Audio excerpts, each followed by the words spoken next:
पहाड़ों के दामन में एक घना और सरसब्ज जंगल था। इस जंगल में बहुत से जानवर और परिंदे रहते थे। इसी जंगल में बरगद के एक दरख्त की घनी शाखों में एक फाख्ता का घोंसला था। फाख्ता के छोटे छोटे बच्चे थे। वो सब अपनी माँ के साथ अपने घोंसले में हंसी खुशी रहते थे। एक दिन आसमान पर काले काले बादल जमा हुए और कुछ ही देर में धीमी धीमी बारिश शुरू हो गई। ठंडी ठंडी हवा जब दरख्तों के पत्तों में से गुजरती तो सीटियाँ बजने लगती थीं। बारिश के कतरे पत्तों पर गिरते तो ऐसी आवाज़ पैदा करते कि लगता जैसे साज बजते हों। ऐसे सुहाने मौसम में सभी जानवर खुश थे और बारिश से लुत्फ उठा रहे थे। फाख्ता और इसके बच्चे अपने घोंसले से निकलकर दरख्तों की शाखों पर बैठ गए, क्योंकि उन्हें बारिश में नहाना अच्छा लगता था। अचानक उन्होंने दरख्त को हिलते महसूस किया। फाख्ता ने समझा कि शायद ज़लज़ला आ गया है।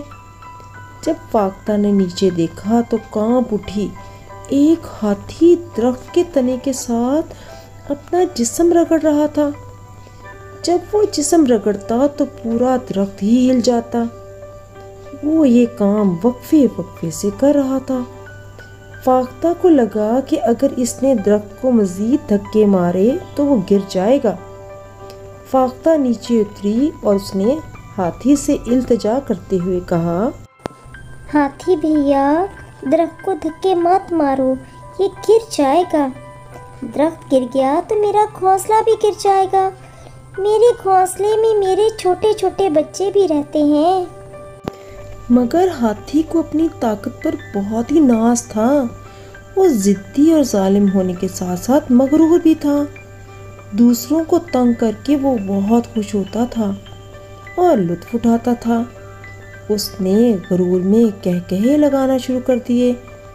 फाख्ता ने हाथी का ये रवैया देखा तो रोने लगी और चलाते हुए कहा, मगर हाथी पर उसके रोने और चलाने का बिल्कुल भी असर ना हुआ।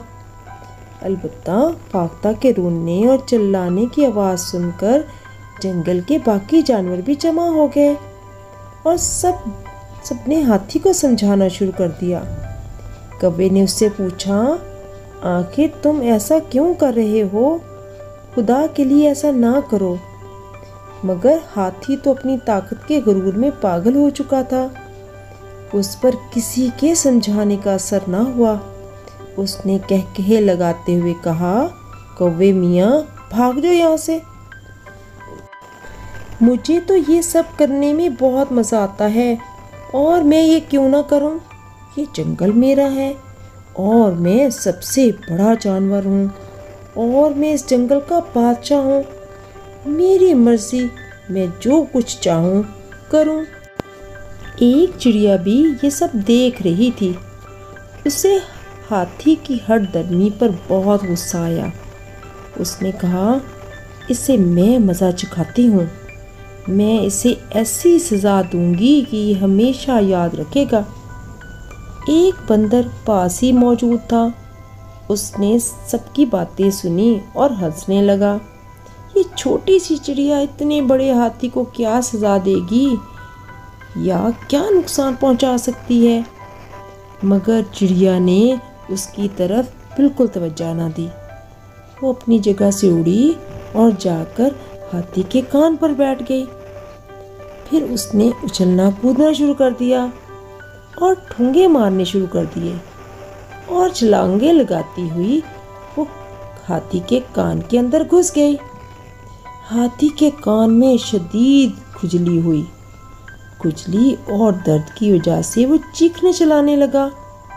चिड़िया ने कहा, तुझे अपनी ताकत पर बहुत नाज है, इसलिए इस मुन्नी सी फाख्ता का घर घराने पर तुला हुआ है। बता, यहाँ से भाग जाएगा या मैं सारी चिड़ियों को बुलाकर तुम्हारे कान फाड़ दूँ। मजबूर होकर हाथी ने रोते हुए कहा, बी चिड़िया, मेरे कान से निकल आओ और मुझे माफ़ कर दो। मैं यहाँ से चला जाता हूँ اور وعدہ کرتا ہوں کہ آئندہ کبھی بھی کسی کو تنگ نہیں کروں گا۔ جب چڑیا اس کے کان سے باہر آئی تو وہ ظالم ہاتھی سر پر پاؤں رکھ کر ایسا بھاگا پھر کبھی وہاں دکھائی نہ دیا۔